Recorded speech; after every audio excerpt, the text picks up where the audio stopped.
Pertama, saya diancam Bestam. Saya istilahnya itu baru tahu juga pada hari itu.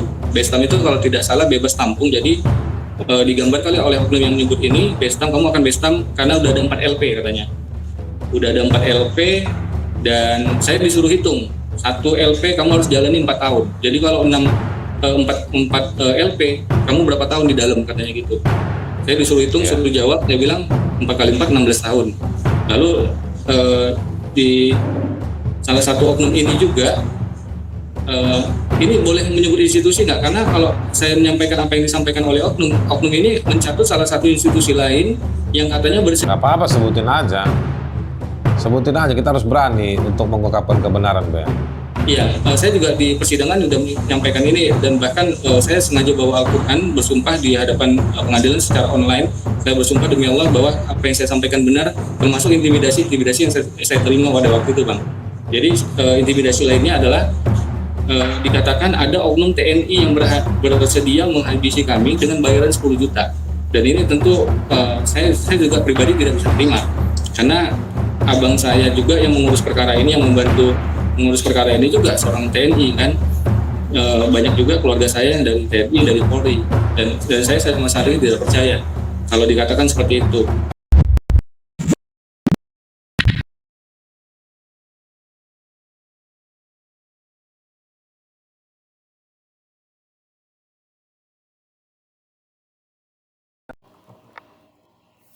Selamat pagi rekan-rekan. Alhamdulillah, melalui video ini saya juga mengucapkan syukur alhamdulillah kepada Allah Subhanahu wa taala karena atas izin Allah Subhanahu wa taala saya diberi keselamatan, diberi umur yang panjang dan diberi kesehatan sehingga hari ini saya berkesempatan untuk menceritakan apa yang saya alami selama 8 bulan ditahan, baik itu di RTP Polrestabes Medan selama 5 bulan, lalu 3 bulan di Rutan Tanjung Gusta. Saya terus memantau komentar rekan-rekan pada video-video yang beredar, dan ini merupakan masukan dari salah seorang atau lebih dari netizen di kolom komentar yang ingin mengetahui apa saja yang saya alami ketika mulai awal ditangkap dan ditahan hingga akhirnya saya bebas. Kalau saya ceritakan semua, maka ini akan panjang. Maka nanti akan saya bagi menjadi beberapa segmen. Saya sudah mencatat poin-poinnya, ada sekitar 20 poin. Mungkin nanti akan saya pecah menjadi 20 judul, supaya kita tahu poin-poin penting apa aja saja yang saya alami dan saya ingin ceritakan kepada rekan-rekan semua. Yang pertama, saya akan menceritakan mengenai penangkapan dan intimidasi yang saya alami dan rekan saya, Bang Jonian Nainggolan, di tanggal 18 Agustus 2020. Ini video pertama untuk klarifikasi mengenai tuduhan terhadap saya jika saya melakukan pelanggaran Undang-Undang ITE. Ada 3 pasal yang didakwakan kepada kami, dan ini berasal dari penyidik. Ada 3 pasal, yaitu pasal 45A ayat 2 tentang berita bohong atau hoax, lalu tuduhan atau dugaan pelanggaran kedua yaitu pasal 45A ayat 3 Undang-Undang ITE tentang pencemaran nama baik. Lalu ketiga yaitu pasal 14 ayat 1 Undang-Undang tahun 1946 tentang menyebabkan keonaran terjadi di tengah-tengah masyarakat. Yang pada akhirnya, pada tuntutan yang dituduhkan hanya pasal 45A ayat 3 tentang pencemaran nama baik. Ya. Lalu hakim juga memutuskan menggunakan pasal alternatif tersebut bahwa kami dikatakan terbukti melakukan pelanggaran Undang-Undang ITE, terbukti bersalah, sehingga hakim menjatuhkan hukuman 8 bulan penjara. yang tentunya ini mengecewakan oknum-oknum yang selama ini tidak suka terhadap saya dan Bang Junior Nainggolan. Karena kalau kita baca di pemberitaan pada saat kami ditangkap, ancamannya itu maksimal 6 tahun. Dan nanti saya akan ceritakan beberapa intimidasi yang disampaikan salah seorang oknum ketika saya dan Bang Junior awal-awal ditangkap dan di ruangan penyidik. Saya akan menceritakan, mungkin banyak teman-teman penasaran dan ingin tahu bagaimana sih ihwal penangkapan kami di tanggal 18 Agustus tersebut. Sebelumnya, saya akan menceritakan latar belakangnya kenapa kami ditangkap. Semoga ini menjadi pelajaran tidak saja bagi saya dan Bang Junior, tapi juga banyak masyarakat, terutama netizen yang menggunakan media sosial. Karena jika melihat dari banyaknya kasus Undang-Undang ITE, ini benar-benar pasal karet, sehingga banyak masyarakat, terutama aktivis dan lembaga anggota DPR yang meminta agar undang-undang ini direvisi. Karena kalau rekan-rekan bisa coba lihat di website SIPP PR Medan, cari mengenai Undang-Undang ITE, dari 2-3 tahun terakhir itu banyak sekali. Saling lapor itu iya terjadi.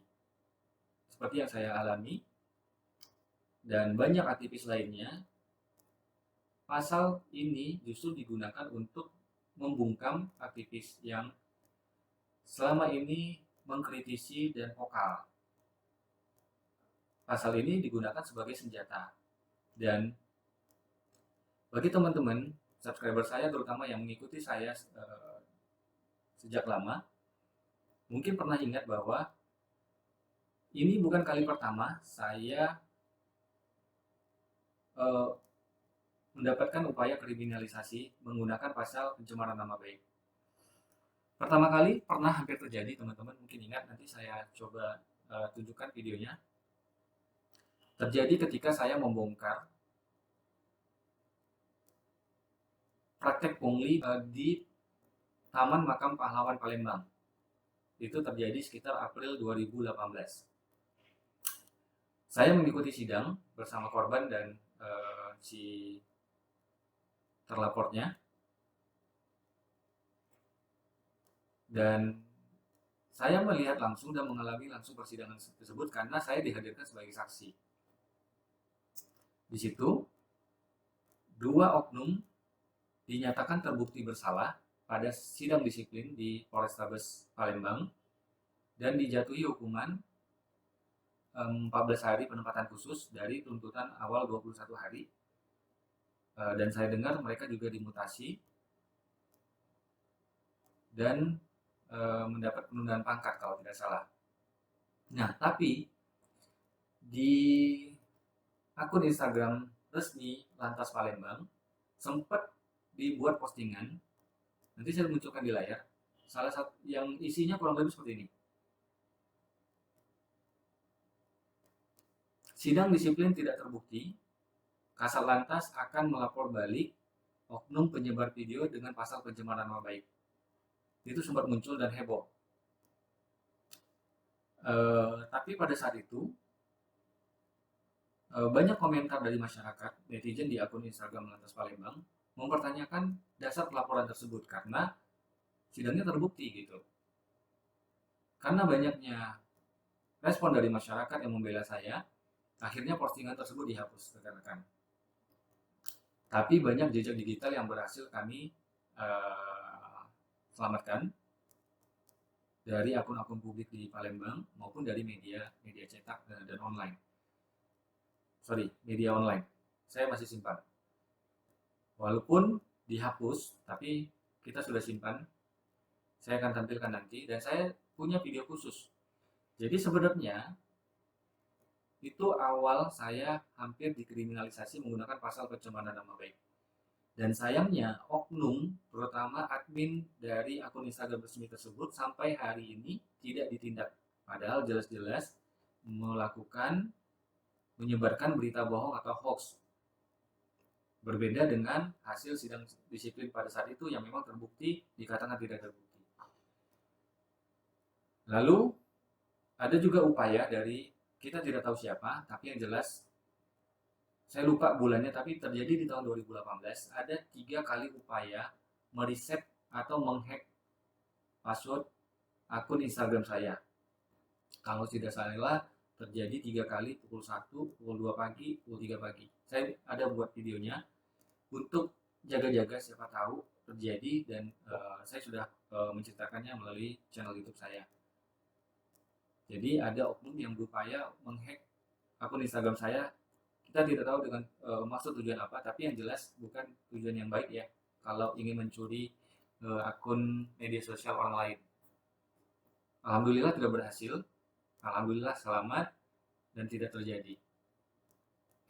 Nah, hingga akhirnya Agustus 2020 saya ditahan tanpa pemanggilan, langsung ditangkap, ditahan, dan dijatuhkan hukuman 8 bulan penjara.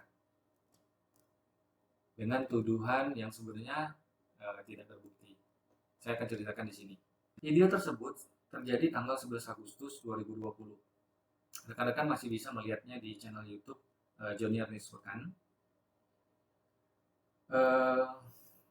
Kronologisnya seperti ini.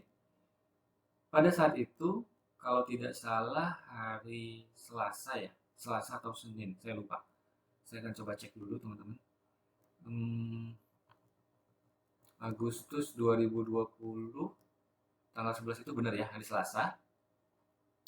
Sekitar pukul 6.30 pagi ya, setengah 7 pagi, saya dihubungi oleh rekan saya, Bang Joniar. Beliau menyampaikan melalui telepon waktu itu, kalau tidak salah melalui voice call di WhatsApp ya. Beliau menyampaikan bahwa beliau melihat mobil-mobil yang dicurigai ada yang janggal nih pada plat nopol yang digunakan di sekitaran Samsat katanya. Dia nelpon saya pukul setengah 7 pagi, lalu meminta saya untuk datang. Pada saat itu saya sedang siap-siap untuk pergi berangkat ke kantor ya.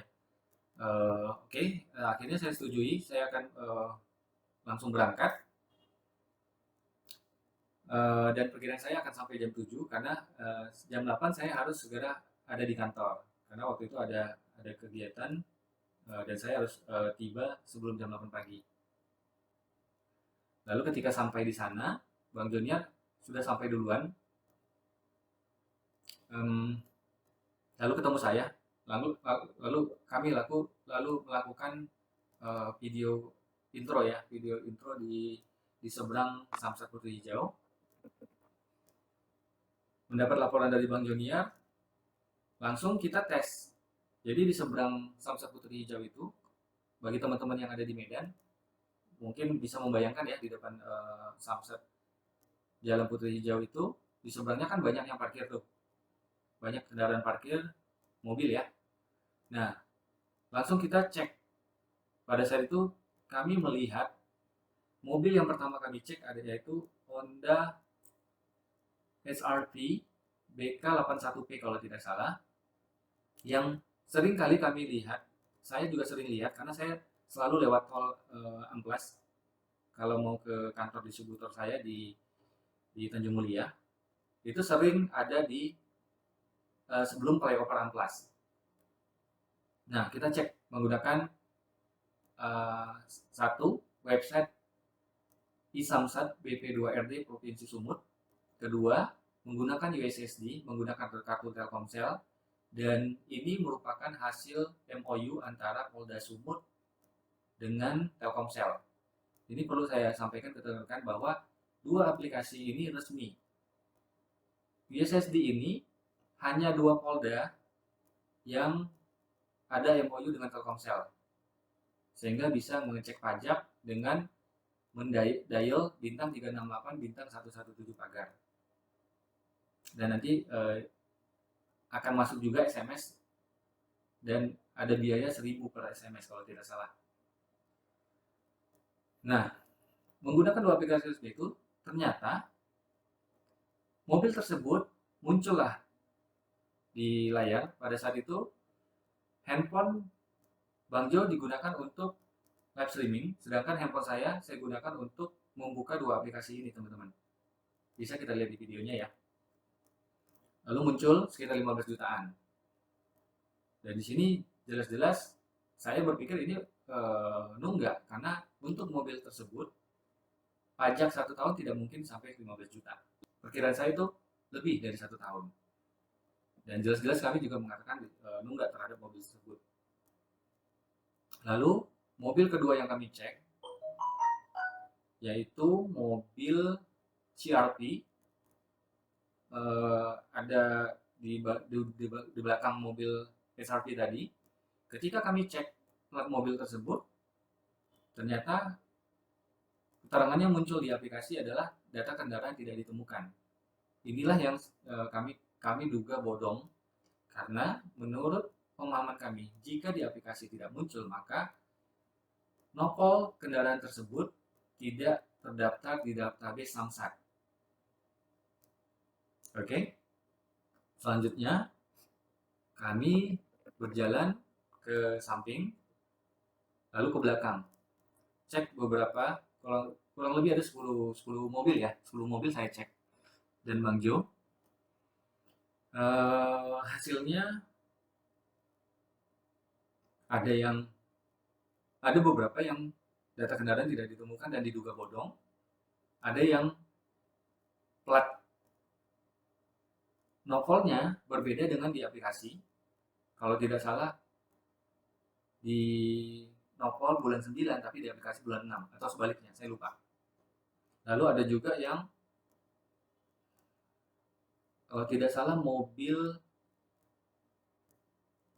Nissan X-Trail itu pajaknya 34 juta. Silakan rekan-rekan coba analisa apakah ada mobil dengan pajak 34 juta. Walaupun ini mobil masuk kategori SUV ya. 34 juta dugaan saya sudah lebih dari 1 tahun pajaknya dan bisa diduga bodong jika kita mempercayakan itu berdasarkan hasil aplikasi. Lalu ada juga mobil Fortuner putih. Pada saat dicek menggunakan website Isamsat BPPRD, hasilnya tahun pembuatannya adalah tahun 1995. Ini lebih aneh lagi, karena tahun 95 itu, seingat saya pada saat itu tahun 95 saya masih SMP, rekan-rekan. Kalau tidak salah saya masih SMP ya. SMP kelas 3. Ya, sekitar SMP kelas 3. Seingat saya di tahun 1995 belum ada mobil Toyota Fortuner. Belum ada Fortuner. Yang varian tertinggi Toyota pada saat itu di luar sedan yaitu kalau tidak salah masih bisa jadi kalau nggak salah masih Kijang Grand Extra atau bahkan seingat saya belum ada Kijang Kapsul pada saat itu. Mungkin rekan-rekan yang lebih paham bisa kasih koreksi, mohon koreksinya di kolom komentar. Nah, dapat dilihat juga di video bahwa kami 7 kali berusaha konfirmasi ke oknumnya. Oknum yang menggunakan mobil SRP BK81P tersebut kami datangi. Pada saat kami tanya justru menghindar, lalu pergi meninggalkan kami menggunakan mobil patwal. Kalau tidak salah kita bisa lihat lagi di videonya. Dan tapi sebelum pergi beliau sempat mengatakan bahwa mobil tersebut mobil Kasubdit katanya. Lalu konfirmasi kedua dengan Ibu Nuraini Manalu. Ibu ini sebelumnya kami pernah ketemu di Simpang Pondok Kelapa dan sempat berbincang-bincang juga mengenai mobil bodong. Pada saat mau dihampiri dan Bang Jos sempat meminta waktu beliau untuk konfirmasi. Istilahnya Bang Jo waktu itu penanyaan katanya, tapi si ibu terkesan terburu-buru akhirnya meninggalkan kami tanpa sebelum sempat kami konfirmasi. Lalu usaha ketiga konfirmasi yaitu terhadap mobil atau pengguna mobil Honda Jazz BK1212JG.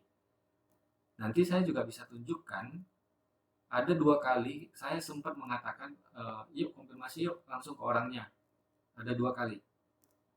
Tapi tidak berhasil karena pada saat itu ketika saya ajak melakukan konfirmasi ke Bang Jo, Bang Jo buru-buru.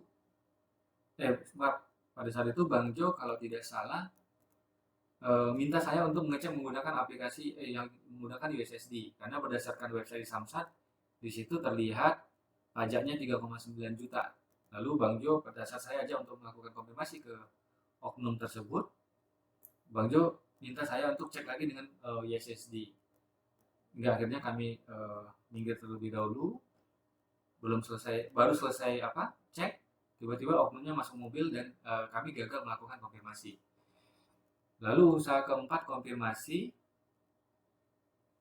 yaitu terhadap Bapak Dirlantas ya, Kombes Wibowo.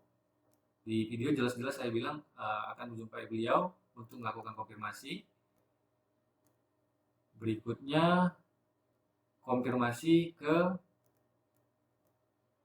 itu yang ke 2, 3, 4 ke Ibda Nanang. Itu yang berhasil ya. Ada beberapa sempat terjadi perdebatan dengan Ibda Nanang dan beliau juga upload di channel YouTube-nya Nanang Kusumo Production. Di situ kami sempat menyampaikan hasil temuan di belakang, namun beliau tidak mengindahkan konfirmasi yang kami lakukan, bahkan seakan menyalahkan kami dan seakan tidak mempercayai aplikasi yang kami pakai. Padahal aplikasi itu jelas-jelas punya Samsat BPP RD Provinsi Sumut dan hasil MOU antara Polda Sumut dengan Telkomsel. Nanti mungkin saya akan tampilkan cuplikannya sedikit. Saya lupa konfirmasi yang lain. Nanti saya akan bedah di video saya. Begitu teman-teman. Jadi konfirmasi itu ada, kami lakukan konfirmasi. Nah, hingga akhirnya setelah berdebat dengan Ibda Nanang, kami tidak berhasil ketemu Bapak Kombes Wibowo, Bapak Dirlantas, karena sudah jam 8 dan saya harus segera ke kantor. Ya sudah, akhirnya kita sudahi perdebatan dengan Bapak Ibda Nanang dan kami keluar dari Samsat. Kami berpisah, saya langsung menuju ke kantor.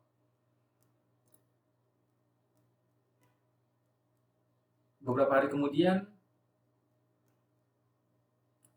sehari kemudian, kalau tidak salah di tanggal 12, sekitar pukul 3 sore, ketika saya coba website di Samsat itu sudah tidak bisa diakses. Muncul pesan error 404, yang artinya laman website tersebut sudah tidak bisa diakses secara online. Kami juga sempat melakukan sidak di Simpang STM. Ada videonya. Kalau nggak salah tanggal 13, lalu tanggal 16 saya dan Bang Junior untuk kedua kalinya sidak pos polisi Simpang Daulu Sidoberdebu. Baru tanggal 18 saya dan Bang Jo udah janjian karena melihat 2 aplikasi resmi tadi tidak lagi bisa diakses. Kami tanggal 18 itu atau hari Selasa juga ya, seminggu setelah video tersebut, kami janjian ketemu di kantor gubernur. Lalu sempat melakukan Bang Junior menggunakan handphonenya sempat melakukan live streaming di depan kantor gubernur. Pada saat itu tujuan kami adalah untuk menemui Bapak Gubernur dan memberikan pengaduan atau aspirasi kami sebagai masyarakat mengenai 2 aplikasi yang tidak lagi bisa diakses. Padahal aplikasi ini menurut kami penting bagi masyarakat untuk mengecek aplikasi. Ternyata pagi itu ketika kami kami gunakan untuk cek mobil yang terparkir di sana, ternyata website di Samsat sudah bisa diakses. Tidak bisa diakses, masih tidak bisa diakses ya untuk website di Samsatnya. Sedangkan USSD bintang 368 bintang 117 menggunakan kartu Telkomsel itu sudah bisa. Em, Kami lalu menjumpai bagian protokoler, menyatakan ingin menjumpai Bapak Gubernur pada saat itu, namun sayangnya Pak Gubernur sedang tidak ada di tempat. Informasinya beliau sedang keluar kota, kalau tidak salah ke Tanah Karo katanya. Akhirnya kami gagal, lalu kami melakukan konfirmasi ke BPPRD Provinsi Sumut yang ada di Jalan SM Raja. Sampai di sana, ternyata kepala BPPRD pada saat itu saya cek di Google, kepala BPPRD-nya adalah Bapak Ariswan, dan saya sempat di depan Wisu pinjam rental mengetik surat untuk menemui beliau. Tapi karena tidak sempat ketemu, akhirnya waktu itu informasinya beliau tidak berkantor di sana. Akhirnya gagal ketemu juga. Surat itu masih saya simpan, teman-teman. Lalu sekitar pukul 9 pagi ya. Lalu berikutnya saya dan Bang Joniar ke Ombudsman RI perwakilan Sumut. Kami sempat ketemu dengan pegawai di Ombudsman RI dan menyampaikan mengenai pengaduan publik ini terkait aplikasi tersebut. Dan sempat melakukan rekaman video di depan kantor Ombudsman RI. Namun videonya itu masih tersimpan di HP saya. Dan HP saya diperintahkan oleh hakim untuk dimusnahkan. Jadi video itu tidak sempat saya share. Begitupun dengan video-video lainnya yang belum sempat saya copy ya. Nah, dari kantor Ombudsman RI sekitar pukul 10 lebih ya, 10 lebih, saya dan Bang Joniar ada agenda untuk ikut Ikatan Dokter Indonesia bagi-bagi masker katanya di depan Medan Mall. Cuman karena masih pukul 11 dan agendanya itu pukul 1, akhirnya kami cari tempat untuk istirahat terlebih dahulu. Pergilah kami ke Kopi Native di Jalan Cikditiro, di belakang kantor gubernur. Karena motor Bang Jo masih terparkir di parkiran kantor gubernur. Nah, baru beberapa menit duduk, tiba-tiba datang beberapa orang. Yang paling depan masih muda, langsung menyalamin saya dan senyum. Sempat saya pikir itu adalah subscriber.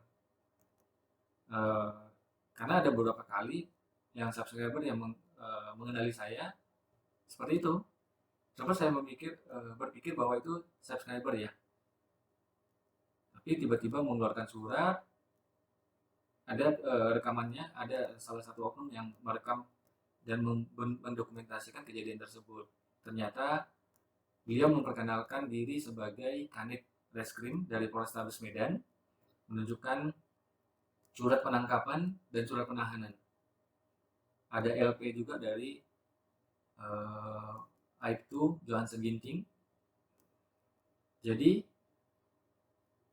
kami langsung ditahan, langsung ditangkap, langsung dibawa ke Polrestabes Medan tanpa surat pemanggilan terlebih dahulu.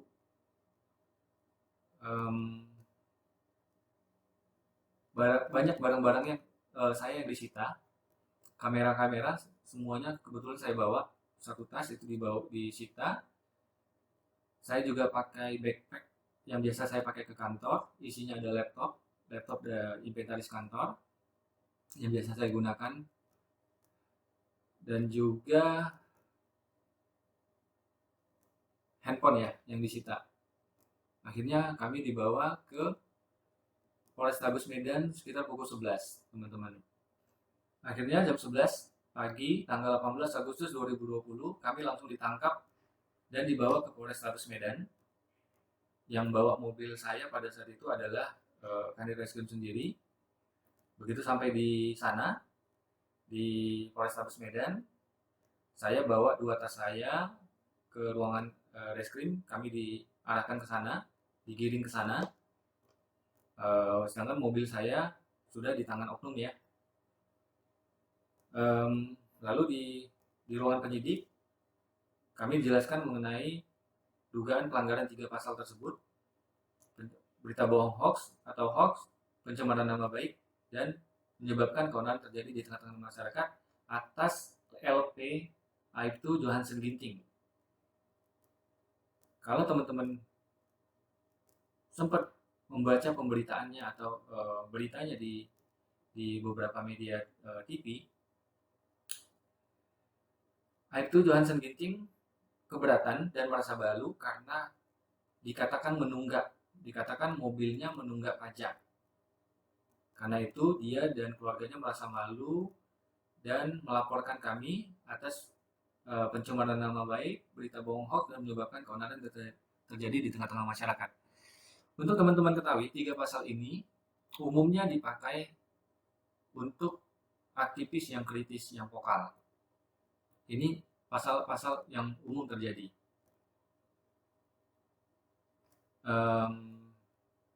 Untuk berita bohong hoaxnya itu ancamannya 6 tahun ya.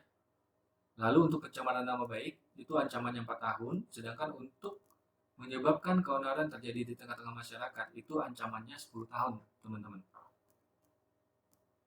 Ya, dan menurut saya ini sangat dipaksakan. Saya pada saat itu benar-benar merasa bingung, ini yang menjadi masalah apa sih gitu kan. Saya tidak diberi kesempatan untuk melihat kembali video tersebut. Sebenarnya saya salah di mana?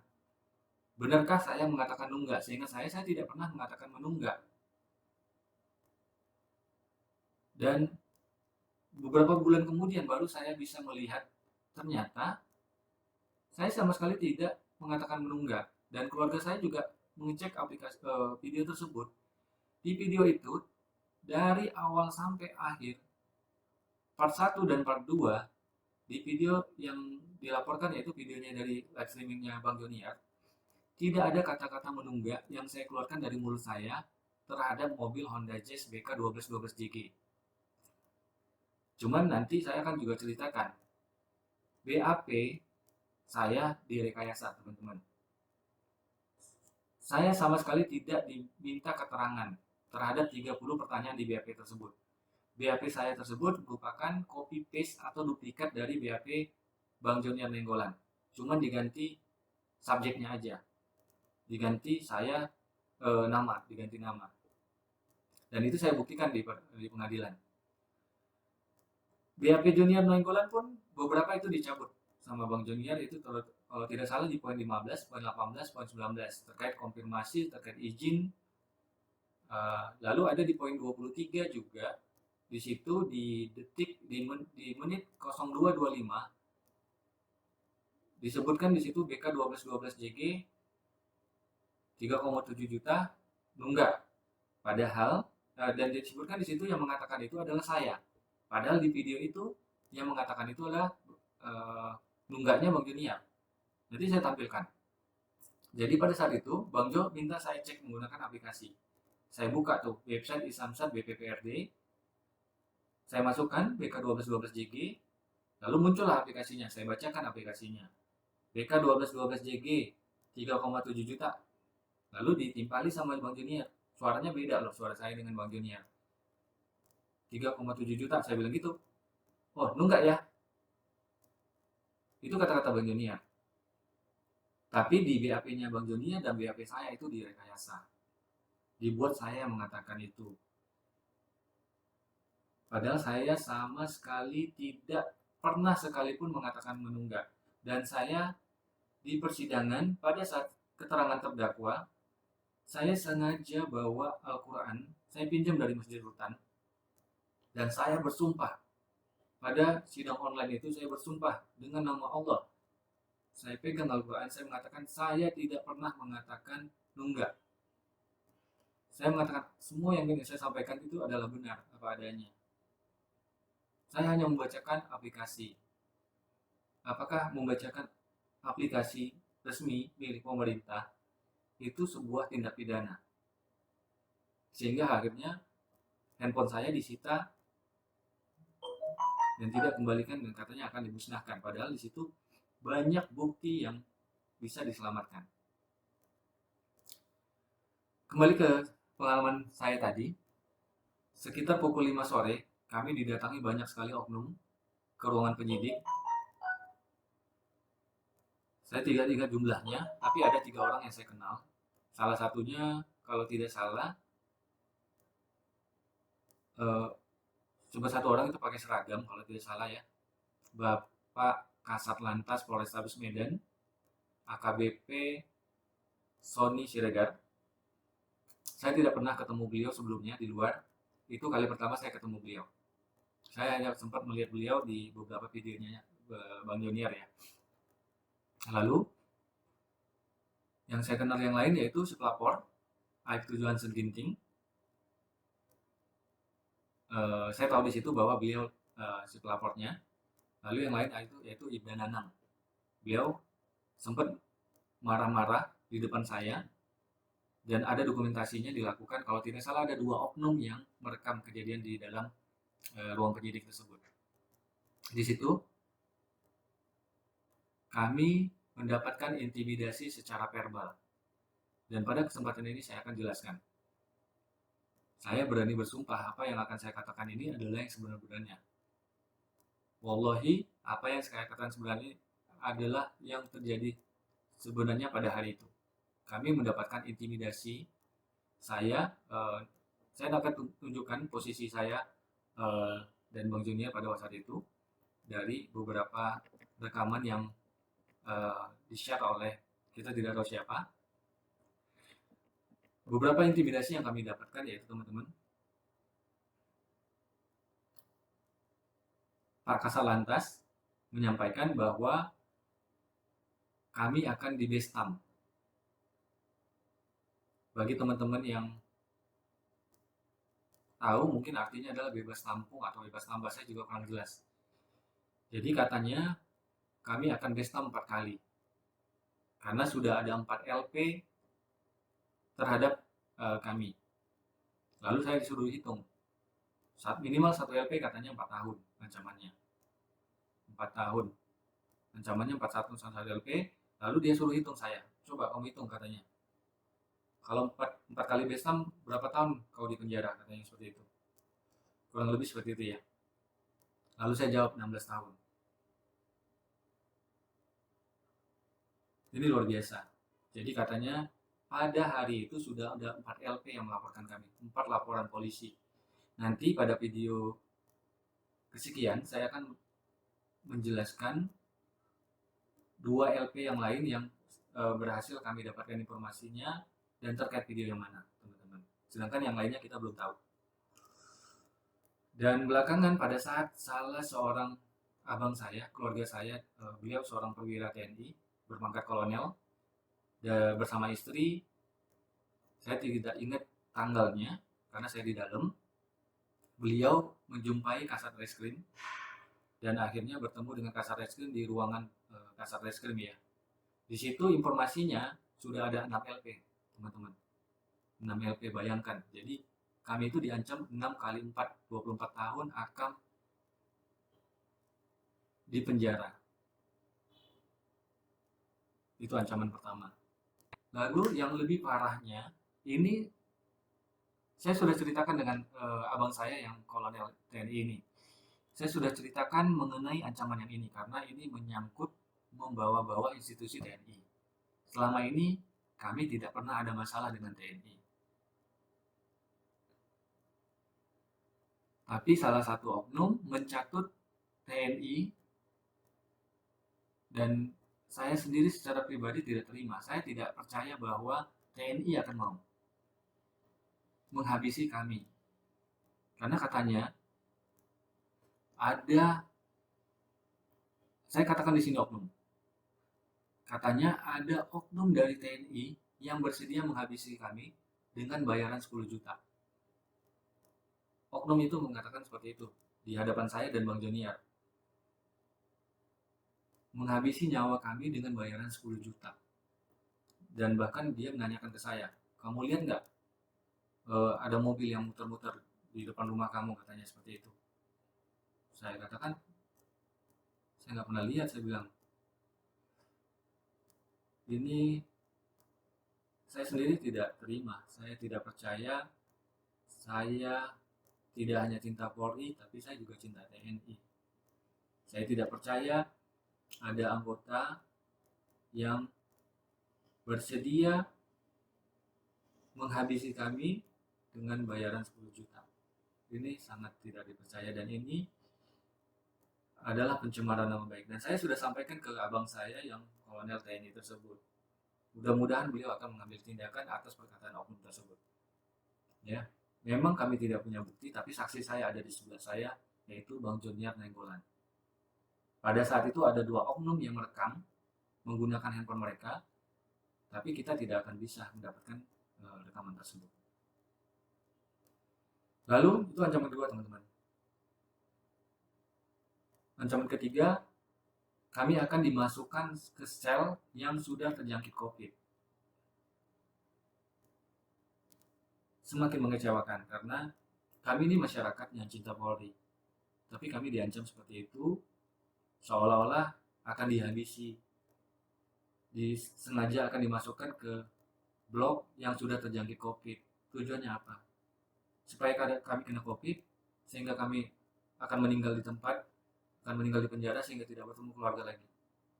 Kita tidak tahu maksudnya apa, tapi itulah yang disampaikan oleh oknum. Lalu, oknumnya juga ada menyampaikan, beliau ini bertanya ke anggotanya, sudah berapa kali kita bahas meetingkan orang ini, katanya gitu ya. Wah, terus kata si anggotanya, wah sudah sering kali ladan, katanya. Itu ya. Coba pikirkan, kita pikirkan kira-kira maksudnya apa. Lalu salah satu oknum yang lain datang dan menyampaikan kepada saya bahwa handphone saya sudah di-tapping 2 minggu yang lalu. Sejak 2 minggu yang lalu, handphone saya sudah disadap, katanya. Padahal saya bukan teroris, saya bukan DPO, saya masyarakat biasa yang membantu menjaga nama baik Polri. Tapi handphone saya sudah di-tapping, katanya, sudah disadap. Kira-kira maksudnya apa? Itulah beberapa ancaman yang kami dapatkan. Dan saya menganggap ini sebagai skenario buruk yang sudah disiapkan untuk saya untuk membungkam kami selaku aktivis, karena selama ini aktif membantu Propam Polri dalam mengungkap kasus-kasus pungli dan razia ilegal yang sangat merugikan masyarakat. Dan terakhir, berusaha mengungkap banyaknya kendaraan yang menunggak pajak dan diduga bodong yang beredar. Lalu, sekitar pukul 9 malam, karena saya tidak berhasil menghadirkan PH saya, akhirnya saya menggunakan PH-nya Bang Joniar. Waktu itu ada Bang Jan Murado, SH, dan Bang Pendi Dua SH. Karena saya tidak punya PH, saya gabung dengan beliau, langsung ditandatangani surat kuasa khusus di situ, dan mulailah di BAP jam 9 malam. Terus terang, kondisi fisik kami sudah lemah, karena kami sudah ditangkap dari jam 11 pagi, jam 9 malam, dengan sebelumnya sudah didatangi banyak oknum dan diintimidasi secara verbal, keadaan tertekan. Akhirnya kami di BAP. Yang pertama yang di BAP adalah Bang Joniar, 30 pertanyaan. Setelah Bang Joniar, saya melihat kok tiba-tiba penyidik langsung ngeprint setelah mengganti sedikit ya.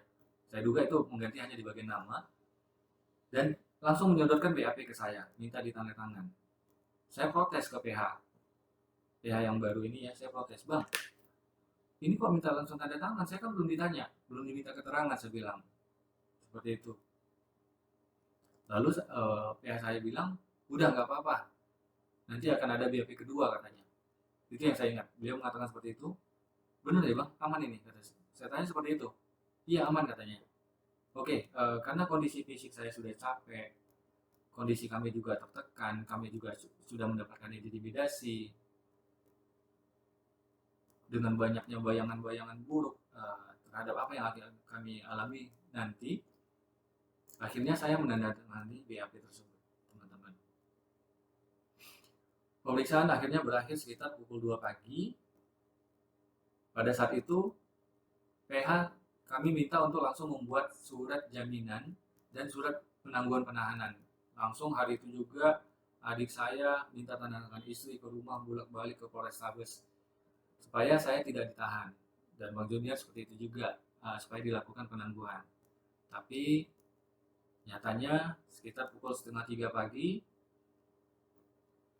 kami langsung digiring ke blok reskrim dan langsung ditahan hari itu juga, teman-teman, sekitar pukul setengah 3 pagi dengan kondisi yang lemah. Dan saya sempat melihat adik saya baru terima surat satu amplop berwarna coklat yang isinya ada surat penahanan dan penangkapan yang dititipkan untuk istri saya. Akhirnya malam itu kami lalui di dalam penjara blok reskrim. Saya tidak, hari itu, malam itu saya benar-benar, pikiran saya benar-benar kacau. Karena paginya saya buru-buru pergi karena kami sudah janjian pagi itu untuk ketemu di kantor gubernur. Anak saya belum bangun. Ketika saya mau pamitan, mau cium anak saya ingat istri saya melarang karena takut anak saya terbangun. Usia anak saya waktu itu masih umur 3 tahun, teman-teman. Akhirnya saya hanya melihat dari depan pintu kamar, lalu saya pergi. Dan ternyata hari itu saya tidak bisa lagi menggendong anak saya. Masih tercium bau minyak telon. Saya masih bisa membayangkan kesedihan ketika saya masuk ke blok reskrim dan harus tidur di dalam penjara untuk hari pertama. Dan saya membayangkan juga perkataan dan ancaman dari oknum tersebut itu terus terngiang-ngiang. Dalam kondisi saya masih tidak yakin apakah saya benar bersalah, apakah benar saya ada mengatakan nunggak dalam video tersebut. Saya tidak tahu karena tidak diberi kesempatan. Semua barang-barang saya disita, mobil juga disita pada saat itu. Saya melihat kuncinya diserahkan oleh salah orang oknum yang menangkap kami. Dan kunci mobil itu ada di penyidik. Akhirnya semalaman itu saya tidak bisa tidur. Kondisinya waktu itu kami sekitar 12 orang kalau tidak salah. Ukurannya sekitar 3x3 meter ya. Kalau nggak salah ukuran selnya 3x3 meter. Saya tidak bisa tidur sehari. Semalaman saya nggak bisa tidur.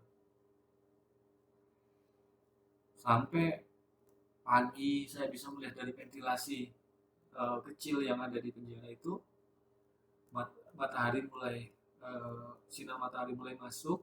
Baru saya tahu kalau itu kondisinya sudah pagi karena jam saya tidak ada. Saya biasanya pakai jam itu waktu itu saya lepas dan ada di dekat konsol box di mobil. Dan nanti saya juga akan ceritakan barang-barang berharga saya di dalam mobil itu hilang. Banyak barang berharga saya hilang. Jam saya dan jam istri. Kebetulan jam istri saya itu ketika kami di Pekanbaru habis baterai. Jadi sudah berapa hari ada di mobil. Saya belum sempat isi baterainya. Itu jam hadiah saya pada saat ultah istri saya. 2 jam kami masih ada di situ. Lalu ada juga kartu e-tol Brigi saya yang saldonya kalau tidak salah ada sekitar 1,2 atau 1,3 juta. Itu juga hilang. Di dashboard, laci dashboard juga banyak sekali yang hilang barang-barang saya. Banyak item-itemnya nanti saya tunjukkan. Saya akan ceritakan lebih detail pada video berikutnya. Hingga akhirnya sekitar, saya tidak tahu pada saat itu mungkin udah sore ya, baru kami dikeluarkan. Sempat saya senang karena oknum di luar itu sempat bilang seperti ini, Ya ini Edward, Junior Nenggolan, ayo pulang katanya, keluar, bawa barang semua. Jangan balik lagi ya katanya gitu. Saya sempat senang. Saya pikir alhamdulillah, berarti penangguhan penahanan disetujui, jadi saya bisa pulang. Pada saat keluar, saya sempat berpapasan dengan istri saya, tapi saya tidak punya kesempatan untuk mendekati istri saya. Kami lalu dibawa ke belakang. Saya berpikir pada saat itu untuk mempersiapkan kepulangan saya. Ternyata begitu di belakang barulah kami menyadari bahwa kami digiring ke RTP yang ada di belakang dan langsung diserah terimakan ke sipir yang jaga pada saat itu. Di situ langsung saya kaget, Bang Jonnya juga kaget. Ternyata kami kena prank. Ternyata kami tidak pulang, tapi diserah terimakan ke blok penjara. Jadi sekitar 4:30 kami langsung digiring ke blok, dipisahkan, saya ke blok D, Bang Jonnya di blok C.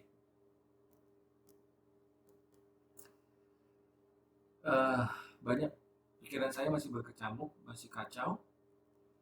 Tapi yang jelas, begitu saya masuk ke dalam blok D, saya langsung disambut salah seorang napi. Ini pengalaman saya teman-teman.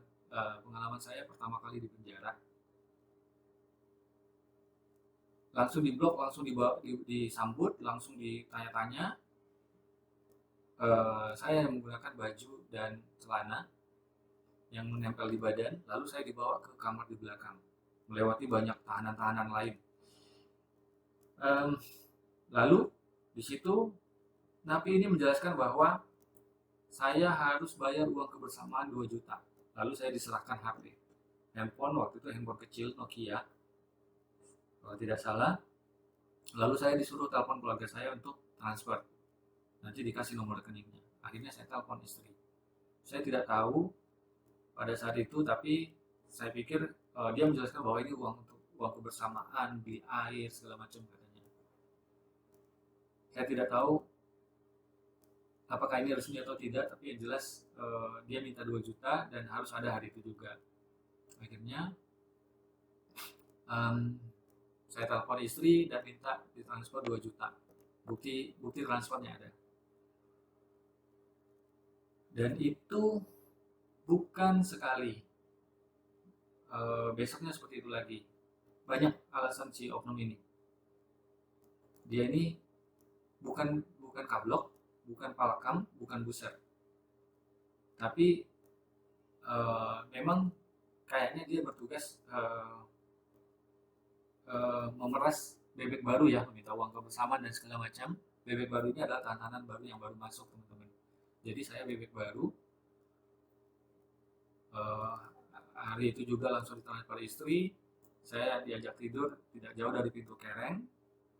Besoknya atau saya tidak ingat, atau 2 hari kemudian saya diminta lagi, kalau tidak salah 1 juta dalam bentuk uang, 500.000 dalam bentuk pulsa.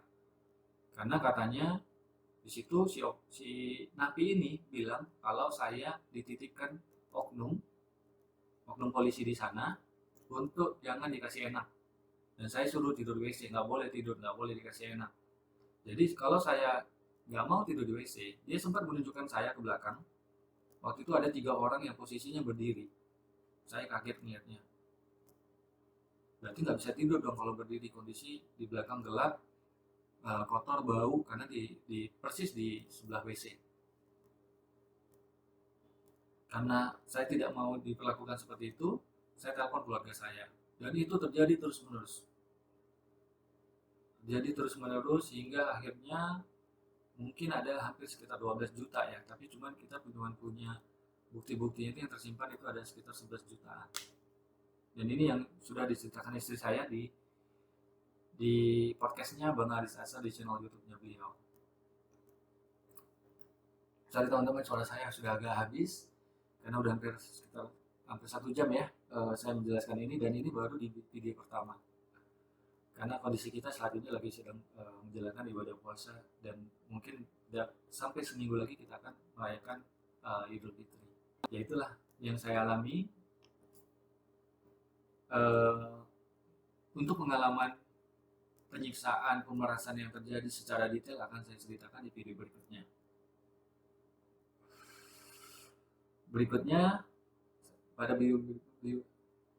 Pada video berikutnya, saya akan menceritakan mengenai video yang katanya menjadi laporan polisi